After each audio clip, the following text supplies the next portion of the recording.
E così cominciamo a incontrarci ogni sera al Cinema Lux. Ben presto vivevamo là. Ci spartimmo i ruoli. Ognuno avrebbe avuto una parte sul palcoscenico e ciascuno avrebbe avuto un compito, per piccolo che fosse. Le scelte di ruoli non erano semplici e a volte discutevamo animatamente. Tutti fummo invece d'accordo quando Moz e Bigio provarono a esibirsi. Tutti, loro compresi, decidemmo che sarebbero stati degli ottimi assistenti di scena dietro le quinte, ma molto, molto dietro. Eravamo una trentina, dai 14 ai 19 anni, e agivamo in un regime di completa anarchia. Mentre alcuni, Capo e Ivano, improvvisavano, gli altri facevano di tutto. In quella confusione bisognava prestare particolare attenzione a Carletto e alla sua mania di mettere il proprio gioiello ovunque e in ogni momento. Carletto e un amico una sera andarono a una festa. Due ragazze alla cassa chiesero i soldi per entrare. Carletto spostò l'amico, si avvicinò al bancone, tirò giù le cerniere e propose: basta? Le ragazze sgranarono gli occhi, ma bastò per entrambi. Era pericoloso averlo a fianco, specie se raffreddati. A mettere le mani in tasca per prendere il fazzoletto si rischiava la sorpresa. Per non parlare dei boccali di birra che dovevano sempre stare a portata di sguardo. Una sera egli arrivò in bici e cominciò a pedalare dentro il teatro tutto durante le prove. Alla fine, stremati dalle prove, riuscimmo ad arrivare a una messa in scena di circa 90 minuti, composta da scene in parte inventate e in parte lette su certi giornalini dell'Azione Cattolica e in parte affidate al caso. La risorsa maggiore fu la parodia. Venne applicata anche al libro Cuore di De Amicis, da cui estraemmo alcuni racconti basati sul personaggio di Ferruccio.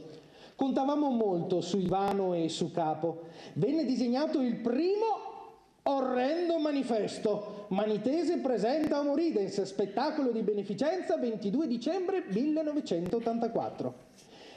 Impiegammo molto tempo per definire la scenografia, che doveva essere modulabile, leggera, economica e soprattutto ignifuga. La proposta di Gnagno convinse tutti, anche gli adulti dei responsabili del Cinema Lux. Delle belle colonne di polistirolo appoggiate sul palco a incastro, in modo da costruire una parete mobile. Sul fatto che non fosse una scenografia propriamente ignifuga si sorvolò. La notte prima dello spettacolo un gruppetto si offrì di dormire nel cinema per sorvegliare gli impianti. Quella notte dormimmo poco, anche perché passammo parecchio tempo a cercare di sintonizzare un televisore portatile per vedere qualcosa di erotico. Ci saremmo accontentati anche di una tetta. Ognuno stava dentro al proprio bozzolo di coperte o al sacco a pelo. La maggior parte di noi dormì vestita. Bano, invece, il più raffinato, sfoggiò il suo pigiamino che indossò rigorosamente nudo. Dopo essersi tolto le mutande, le appese all'antenna TV, non le ritrovò più. Si chiacchierò molto quella notte, come fanno tutti i sognatori prima di addormentarsi. Arrivò il giorno tanto atteso e superammo quasi indenni la mattinata di prove, tranne un equivoco tra Raffaele e Bigio, sorto su come si dovesse muovere l'occhio di bue per simulare la luna piena, che però era calante. Raffaele chiarì il concetto afferrando uno dei microfoni salame e spiegando a pieni polmoni, con dovizia di particolari a Bigio, cosa fare, e non solo con l'occhio ma anche con le altre parti del povero bue. Nel pomeriggio la tensione crebbe fino ad arrivare alla frenesia. Il teatro allora conteneva 720 posti, distribuiti tra platea e galleria. Al momento dell'apertura delle 3 porte di accesso, il Cinema Lux fu investito da una marea umana. Alcuni fortunati trovarono posto a sedere, gli altri si arrangiarono in qualche modo e finalmente iniziammo. Manitese di Bassano del Grappa ci chiese di fare lo spettacolo anche da loro. Bassano del Grappa, già il nome suggerisce possibili eventi etilici. Qualcuno suggerì di usare uomini sandwich per la pubblicità sul famoso ponte degli Alpini.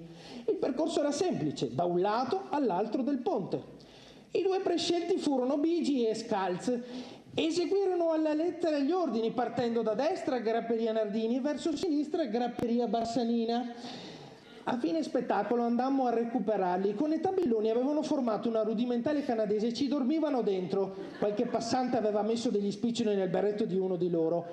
Si ripresero con calma, scusandosi se a causa del freddo avevano preso sonno. Poi Il Lux, nel 1984, con nostro stupore e amarezza, venne chiuso. Troppo tardi però, perché gli Homo Ridens ormai erano già usciti allo scoperto.